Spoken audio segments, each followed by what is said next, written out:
O Cristiano Lecur ficou de enfrentar aquele tal de Ricardo. É para ser uma missão de iniciação, mas sabemos que o Thiago, o líder da turma do cemitério, passou uma missão quase que impossível, exatamente para destruir o Cristiano. E agora, o que vai acontecer? Vamos ver juntos? Então fica aqui comigo nessa madrugada, porque aqui o terror vai rolar e vai rolar direto. Meu nome é Luciano Milici e esse é o Detetive Astral.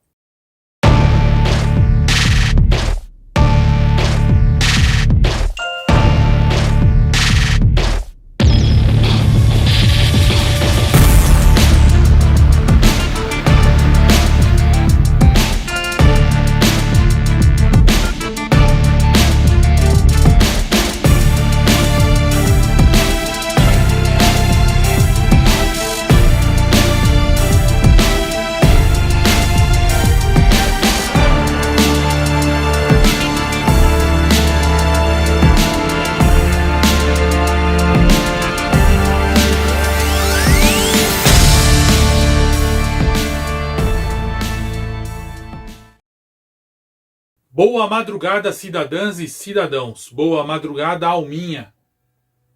Você já ajudou na nossa campanha no Catarse? Ajuda lá, por favor. Com apenas um pagamento único de R$10, você já ganha várias recompensas e estará presente no primeiro livro de contos sobre Sete Além. Vai ser histórico e épico e vai ter que ter a sua participação.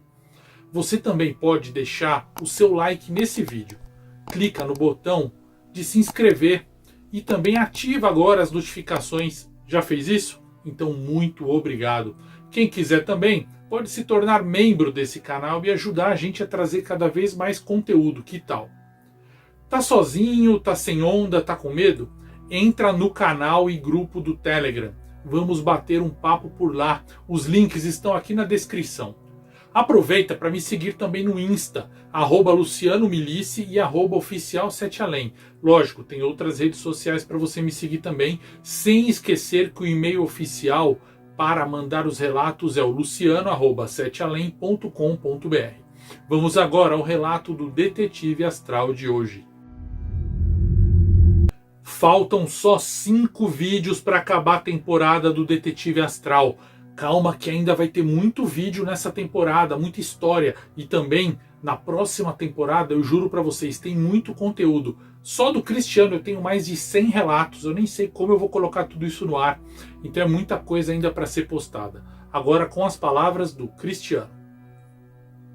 Luciano, eu estava de frente para um cara grande e forte, agressivo e violento. O tal Ricardo, inimigo declarado do Coruja, não parecia ser de fácil enfrentamento. Quando ele me disse que ia me matar, aquilo transpareceu em minha aura, porque ele percebeu e mudou o tom. Ele disse: "Vai embora, garoto. Nem sei quem é você. Meu problema não é com você, é com o Coruja." Inconscientemente, eu imaginei a amizade, empatia para com ele. E comecei a emanar luzes azuis do meu corpo astral. Pousei bem perto dele e perguntei: "Cara, por que você ataca o Coruja? O que ele te fez?" Ricardo também pareceu menos ameaçado. Ele baixou um pouco a guarda, colocou os tubos de energia no chão e falou assim: dá pra ver que você não sabe muito das coisas. Só por você ter dito o nome dele assim, é porque você deve ser bem novato. O Coruja fez minha mulher me largar e eu vou acabar com ele. Ele destruiu a minha família." Então eu falei assim: "Mas você sabe que ele é poderoso e provavelmente ele vai acabar com você, né?" O Ricardo riu e respondeu assim para mim: "Olha, eu não ligo. Agora vai embora daqui, senão eu te mato." Eu comecei a flanar para longe, mas aí eu pensei um pouco e retornei. Quando eu me aproximei, eu falei assim: "Você poderia só me mostrar tudo o que aconteceu? Em seguida eu vou embora e se no caminho eu realmente te irritar, você pode me matar." Essa foi a minha proposta para o Ricardo. Meio louco, né? As ondas calmantes que eu estava emanando e a minha confiança fizeram o Ricardo pensar um pouco. Então ele falou assim: "Tá bom, vamos." Ele saiu flanando na frente para o céu e eu fui atrás. No caminho ele me explicou mentalmente. Ele falou assim, ou melhor, pensou: Alguém encomendou com o coruja que afastasse minha mulher de mim. Eu não consigo mais encontrá-la. Ele fez alguma magia, eu não sei, eu não acho onde está minha mulher. Chegamos a uma vila de casas em um bairro distante. Descemos em uma casinha bonita e simples, com um quintal pequeno e varal de bambu. O Ricardo falou assim: veja, aqui era que a gente morava. Agora eu moro sozinho. Eu estava bem com a minha esposa até que o pessoal que trabalha para o coruja fez aquilo. E o Ricardo apontou para o fim da rua, onde havia uma espécie de boate. Era uma casa noturna, no mundo físico mesmo. Eu nunca tinha entrado numa dessas, mas sabia que ali era um local onde homens pagavam as mulheres para ter relações. O Ricardo continuou explicando. Ele olhou para mim e falou assim: olha, eu nunca fui lá quando eu estou desperto, eu nunca fui acordado lá.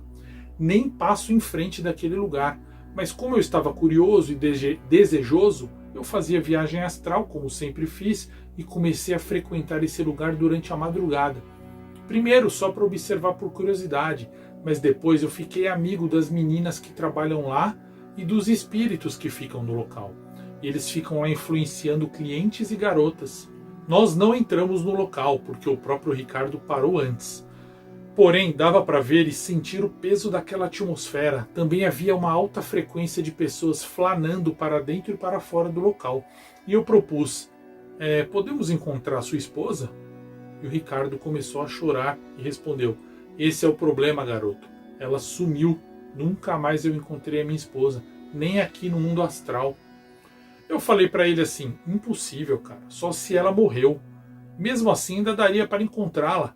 Projeta para mim uma lembrança dela. Se você fizer isso, eu prometo que eu vou procurá-la e vou encontrá-la para você. O Ricardo se negou a fazer isso. Então ele flanou para longe em alta velocidade. E eu flanei atrás dele. Ele aumentou ainda mais a velocidade e eu também, até que de repente ele se virou e me deu um murro com as costas do punho. Foi tão forte que eu quase voltei para o meu corpo. Eu não encontrei mais ele. Então eu resolvi pesquisar por mim mesmo, sozinho. Eu só tinha essa noite para solucionar esse problema. Bom, muita coisa aconteceu naquela madrugada. Horas depois, pela manhã, eu fui para a escola. Eu já estava acostumado a ignorar os meus antigos e influenciados amigos, aqueles que estavam presos a demônios, bem como a Amélia. Eles também me ignoravam por medo de mexerem com alguém que trabalhava para o coruja.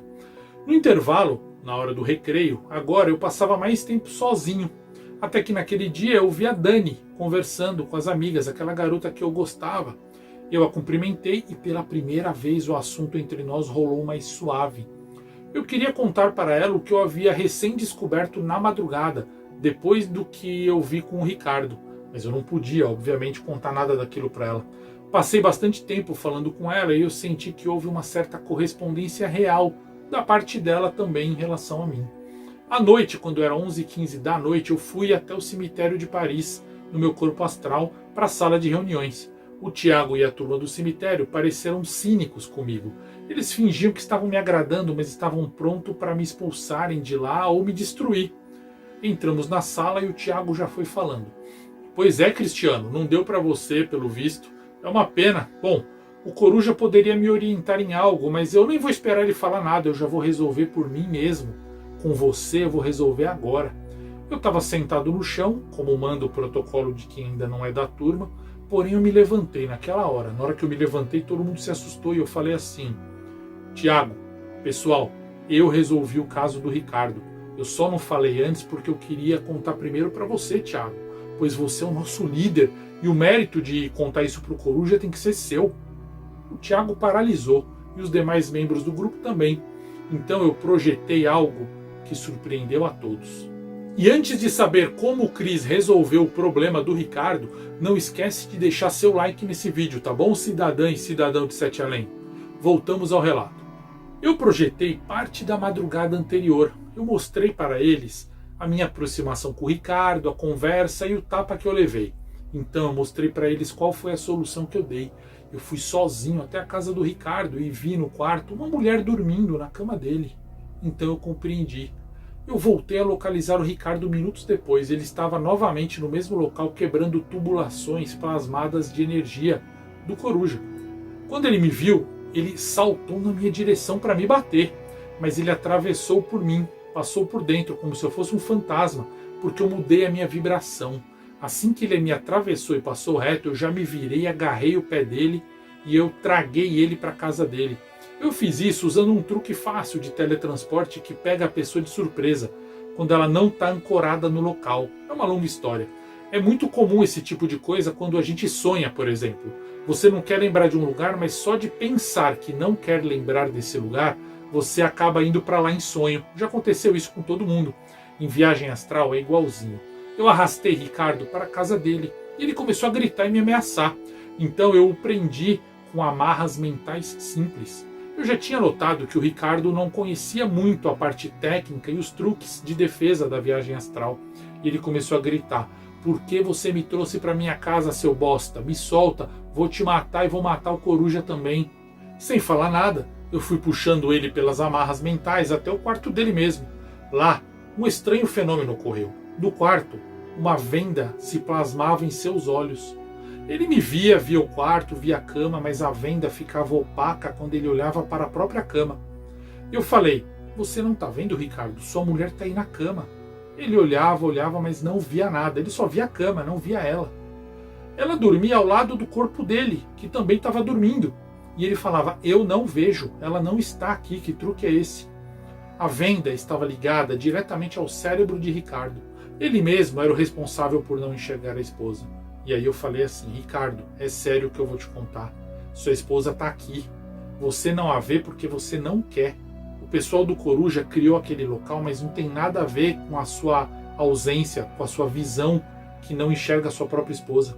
Nesse instante, o corpo astral da própria esposa chegou de alguma viagem astral. Ela nos olhou estranhando porque ela não era uma plasmadora consciente, uma viajante consciente. Ricardo não conseguia ver o seu corpo astral também. E a mulher dele falou assim: "Não adianta, meu marido não me vê mais. Ele não me vê no corpo astral e durante o dia acordado é como se ele não me visse. Ele me ignora. A gente só troca poucas palavras, como muitos casais aí no mundo." E o Ricardo me perguntou assim: "Com quem você está falando, rapaz? Quem está aí com você?" Eu era muito jovem para entender questões de um relacionamento de casal, mas eu entendi o sentimento de culpa e sabia que aquela venda nos olhos do Ricardo era feita por um tecido grosso de culpa. Então eu propus: "Ricardo, tem um jeito de você falar com a sua esposa, você quer?" Ele respondeu: "Mais do que tudo na minha vida." Eu falei assim: "Então eu vou te soltar dessas amarras que eu coloquei. Você vai conversar com esse espelho, no qual você verá a imagem da sua mulher nele." Nesse instante eu plasmei um espelho grande, bem em frente ao corpo astral da esposa, tampando ela, e eu plasmei no espelho a imagem da esposa, no reflexo. Assim o Ricardo não acharia que estaria vendo a esposa. Na verdade, ele não estaria vendo ela diretamente, porque ele não se via como merecedor de enxergá-la. Era psicológico, na verdade, como tudo na viagem astral. Ele acharia que estaria falando apenas com uma imagem. O Ricardo olhou para o espelho e viu a imagem da esposa e ficou muito feliz e começou a conversar com ela. E ela, atrás do espelho que eu plasmei, começou a falar também, e ambos se declararam, mostraram terem saudades mútuas. O Ricardo pediu perdão e a esposa concordou, e eu vi que a venda de culpa no rosto de Ricardo começou a se desfazer em poeira astral. Então eu dei uma ordem mental e o espelho sumiu, e lá estava Ricardo vendo a sua esposa. Ambos se abraçaram. Ricardo se virou para mim e me agradeceu, e eu falei assim: "A culpa não é e nem nunca foi do Coruja. Por favor, reconecte agora todos os tubos antes do amanhecer." Ele concordou, muito agradecido, e eu fui embora. Quando eu terminei de projetar tudo isso para a turma do cemitério, eles estavam de queixo caído. Dava para ver o ódio do Tiago transparecendo. Uma das moças da turma do cemitério me deu um caixote para sentar, e o Tiago, contrariado, veio até mim. E ele falou assim: "Parabéns, novato. Amanhã faremos o ritual das marcas e você será oficialmente da nossa turma e também será oficialmente um servo do Coruja. Eu preferiria que você tivesse matado o Ricardo, mas talvez ainda precisemos usá-lo como exemplo." Eu não entendi o que o Tiago disse. Naquela mesma madrugada, após resolver o problema do Ricardo, eu achei que eu merecia visitar a minha amiga Dani, aquela garota que eu estava interessado. Foi errado, mas eu invadi o seu quarto e observei dormindo. O seu corpo astral estava sentado ao lado do corpo e conversava com algumas meninas da escola, e elas experimentavam vestidos, mas elas não me viam. Quando eu ia saindo da casa dela, eu vi no quarto do irmão dela, o rapaz de 17 anos que havia me ameaçado, eu vi um movimento estranho. Eu fui até lá, era um quarto escuro, cheio de pôster de mulher pelada e arma. Havia uma grande bandeira do Brasil, halteres, botas de exército e coisas de adulto. O irmão dela, para o meu desgosto, estava influenciado, possuído por um demônio. Havia um demônio colado no corpo físico dele e o corpo astral estava nesse emaranhado de fios orgânicos. Assim que me viu, o demônio falou assim: Cristiano, o que faz aqui? Você já sabe que não é para se meter nas nossas coisas, nós também não nos meteremos nas suas. E eu falei assim: vocês vão pegar essa família também? E ele respondeu: não te interessa. Mas como cortesia eu vou te responder: não, somente esse aqui. A menina e os pais ficarão livres da gente. Eu aceitei a resposta, mas fiquei incomodado porque havia mais demônios caminhando naquele quarto, muitos demônios. O quarto dele era frequentado por muitos seres estranhos e tinha aqueles pôsteres de revólver, de espingarda, de mulheres nuas. Era estranho. Na noite seguinte, eu testei a lunar e vi que ela estava bem, a minha bolinha, em forma de lua, somente ferida pela faca mental do Tiago. E aí eu falei para ela: Lunar, vamos curar você e começaremos o nosso treinamento. E eu senti que da parte dela houve uma certa satisfação quando eu falei isso. Então, nos meus passeios no meu bairro, eu vi uma casa com algo que me assustou demais e também me ensinou muito.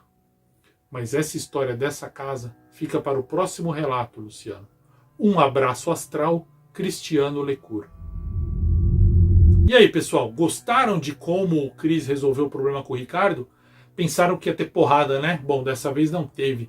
O que vai acontecer agora? Escreve aqui embaixo o seu palpite e me ajuda a divulgar o nosso financiamento coletivo no Catarse. O link está no primeiro comentário. Até o próximo vídeo, no domingo que vem, o vídeo de Detetive Astral, porque amanhã já tem vídeo normal de 7 Além. E não se esqueça que esse aqui é o único, o primeiro, o verdadeiro, real e oficial canal de 7 Além. O canal com mais relatos canônicos e oficiais, porque aqui o terror vai rolar e vai rolar direto. Meu nome é Luciano Milici, nos vemos em 7 Além.